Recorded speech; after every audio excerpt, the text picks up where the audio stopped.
Castlevania series was really special, and even after just the first game in that series was released, other game developers wanted in on what made that one so beloved. Today's game, Youkai Club, seems like one such Castlevania cash-in attempt. Youkai Club never left Japan and was developed by TOSE, TOSE, and published by Jaleco, two companies not known for their Konami-like quality. TOSE and Jaleco were a dynamic duo in the NES days and went together like pumpkins and spice. That is, if you like a lot of sports games on the NES, like Bases Loaded. Can Youkai Club scratch your ever-present Castlevania itch? Well, let's find out and see what's up.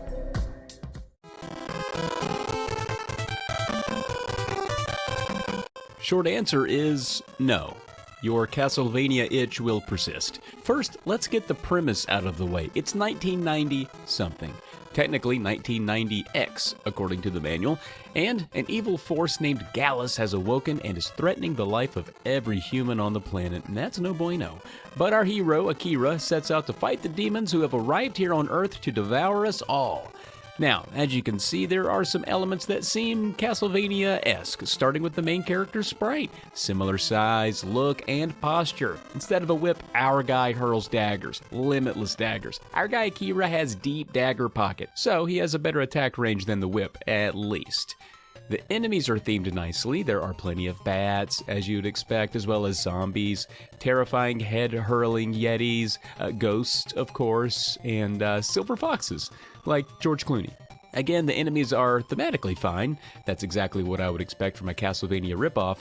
Maybe not the silver fox thing, but everything else fits. The level design and environs miss the mark by a mile and look lazy and uninspired. The first stage is a room with heads all over the place, which seems like maybe that would be creepy at first, but that's all it is. Copy and pasted head tiles. This game leaks unlicensed energy from every pore. You'll endure long periods of rote boredom and uninspiring set pieces and then come across something neat, like this rock enemy you meet in the caves. He seems cool. Or this village overtaken by ghouls with a zombie that rises out of a fountain. Awesome!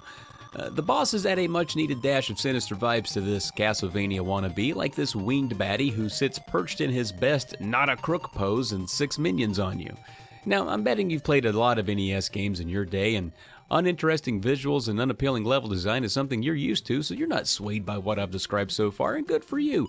This one also does not have infinite continues, or any continues. Dying restarts the game and you get 1 life. Now I know, but don't panic. You do get life refills in the form of butterflies that will refill a bit of your life after you die if you have enough EXP. I'll explain. You get EXP throughout the game for enemies that you kill. So kill all the enemies and pick up all the little orbs they drop because you need EXP to beat this game.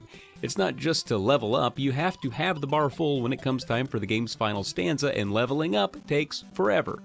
It takes even longer when you need to use a life refill because that costs EXP.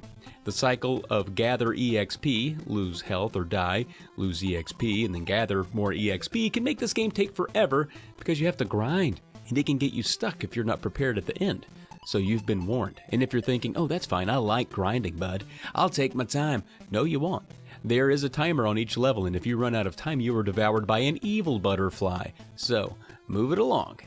In addition to the developers having no mercy with those design choices, the game is also full of difficulty spikes. You'll find yourself cruising along, your brain almost numb from how great you are at Nintendoing this easy Nintendo game until wham, game over. And this is where I want to tell you that bats here in Youkai Club and the bats in Castlevania both produce that aggravating knockback effect when they hit you. You'd smile from the Castlevania deja vu if it wasn't so devastating to lose a life in this game. And if you're looking for a Simon's Quest shout-out, this game also has some cryptic bits to it. Like in one of these early levels, you're supposed to know to go down in this hole a zombie popped out of earlier. If you watched a zombie pop out of the ground and it tried to murder you, would you go down there where it came from? I hope not. And you have to have picked up 2 hands that you come across in the game to complete it.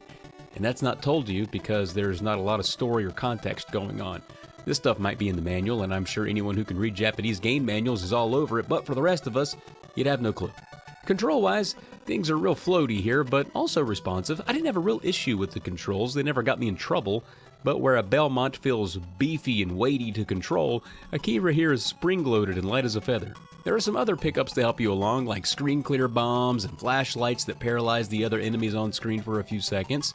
There are also medicines you can pick up that make you invincible for a surprising amount of time. So that's not to say the game is all bad. You have level up capabilities and pickups and the EXP, and you have tools like invincibility you can use to your advantage. And I gotta say, some of the music here is actually decent. The track for certain levels may overly annoy you, but I found a few of the tracks to be solid. This soundtrack is like most everything else in this game. Hit or miss.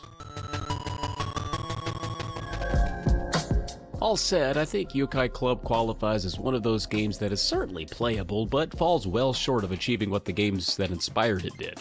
Everything about it is just slightly below average. If the EXP system were tweaked and some continues or checkpoints were granted in the way of saves or passwords, this one would be much more palatable. Well, that's going to do it for today. As always, don't go down any zombie holes, and thanks for watching.